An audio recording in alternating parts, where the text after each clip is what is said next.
हमारे श्री गोवर्धन नाथ श्रीनाथ जी आज नाथद द्वार में विराजते हैं उदयपुर के पास। दो कारण हैं, पहली तो भक्तिमती मीराबाई और दूसरी अजब कुमारी। अजब कुमारी का चरित्र भी बहुत सुंदर है। अजब कुमारी एक राजवंशीय नारी थी, कन्या थी।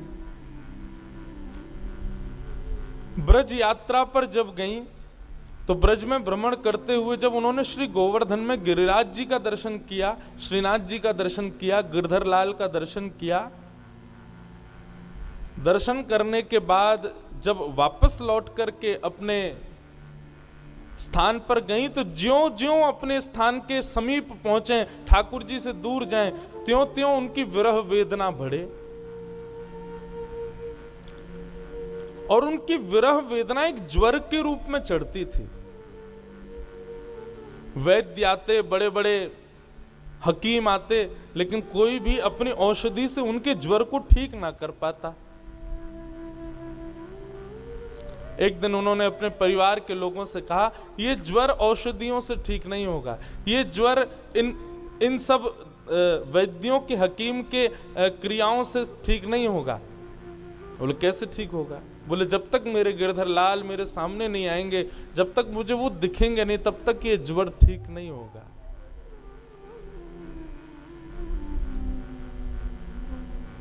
उनके पिता आदि जो राजवंशी थे, सबने कहा देखो हम तुमको दर्शन करने भेज देंगे, लेकिन सदा के लिए तुम ब्रज में रहो, ये आज्ञा तो हम नहीं देंगे।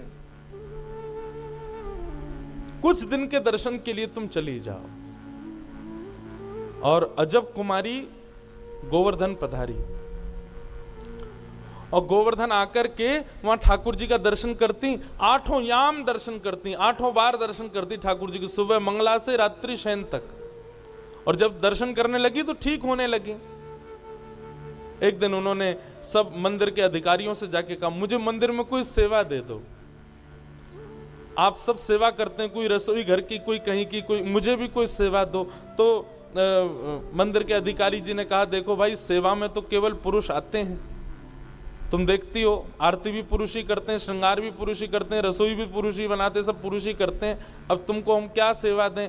तुम अपने मन से, तुम्हारे भाव में कोई सेवा हो तो ठाकुर जी के दर्शनार्थी जहां खड़े होते हैं वहीं बैठ के तुम कोई सेवा कर दिया करो, गाने की, नाचने की, बजाने की, कोई भी जो तुमको भाए।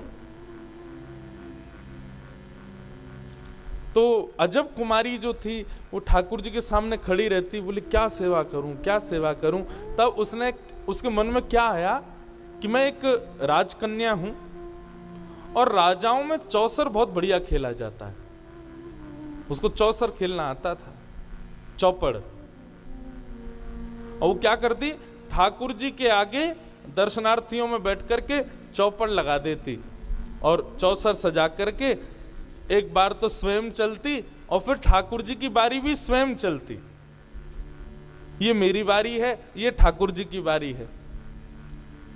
वो इतनी योग्य थी खेलने में कि वो जीतती ही थी, उसकी जीत निश्चित होती थी।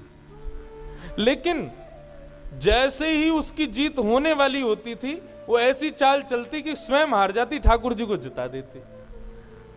और जैसे ही ठाकुर जी को जिताती, ठाकुर जी को जैसे सामने देखती, सामने बैठे गिरधर लाल की दतुइयां दिखने लग जाती, प्रसन्न हो जाते ठाकुर जी, इतने खुश हो जाते। और वो ये दृश्य देख के कि लाल जी के दांत दिख रहे हैं, दंतावली दिख रही है, खूब रोती। और रोज का उसका यही नियम कि अलग अलग ढंग से ठाकुर जी के संग चौसर खेलती, और चौसर खेलते खेलते जैसी जीतने वाली होती, जब जीतने वाली होती थी तब बीच में ठाकुर जी को जब देखती तो श्रीनाथ जी के पसीने आ जाते थे। बोले अब मैं हार जाऊंगा, अब मेरी हार एवे वाली है, ये तो जीत रही है। और जैसे ही हारने वाले होते थे ठाकुर जी, सो नीची नजर करके ऐसी चाल चलती कि स्वयं हार जाती, उनको जिता देती। ठाकुर जी प्रसन्न हो जाते।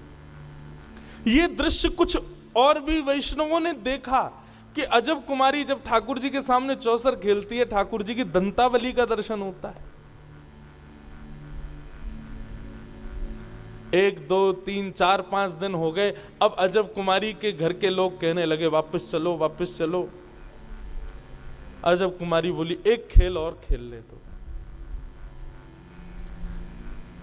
आज पुनः खेल खेला, इतना टक्कर का खेल हुआ कि महाराज कौन जीते कौन जीते। जैसे ही अजब कुमारी ने चाल चली तो अजब कुमारी की अगली चाल पर जीत घोषित होनी थी, और जीत होते होते होते होते जैसे ही उसने चाल चली ठाकुर जी को जिताने की, ठाकुर जी को जैसे जिताया, आज ठाकुर जी फूले नहीं समाये, क्योंकि आज तो जीतने के कोई भाव ही नहीं था। आज तो ठाकुर जी को पक्का था मैं हार जाऊंगा, लेकिन आज फिर अजब कुमारी ने जैसे जिताया तो आज ठाकुर जी हंसे नहीं, अजब कुमारी के सामने प्रकट ही हो गए, और प्रकट हो गए अजब कुमारी को हृदय से लगा लिया। हृदय से लगा करके ठाकुर जी लिपट गए अजब कुमारी से, और लिपट करके बोले मैं तुमसे बहुत प्रसन्न हूं, मुझे बहुत अच्छा लगता है तुम आकर के मेरे साथ खेलती हो, बताओ तुम्हें क्या चाहिए। अजब कुमारी ने कहा जो मांगूंगी सो दोगे, वो तुम मांगने में देरी करोगी, मैं देने में देरी नहीं करूंगा। बस यही भाव जान करके अपने हाथ में ठाकुर जी का हाथ लिया और कहा वचन दीजिए कि आप मेवाड़ में विराजेंगे, ताकि मैं रोज आपका दर्शन कर सकूं, मैं आपसे दूर नहीं रह पाऊंगी।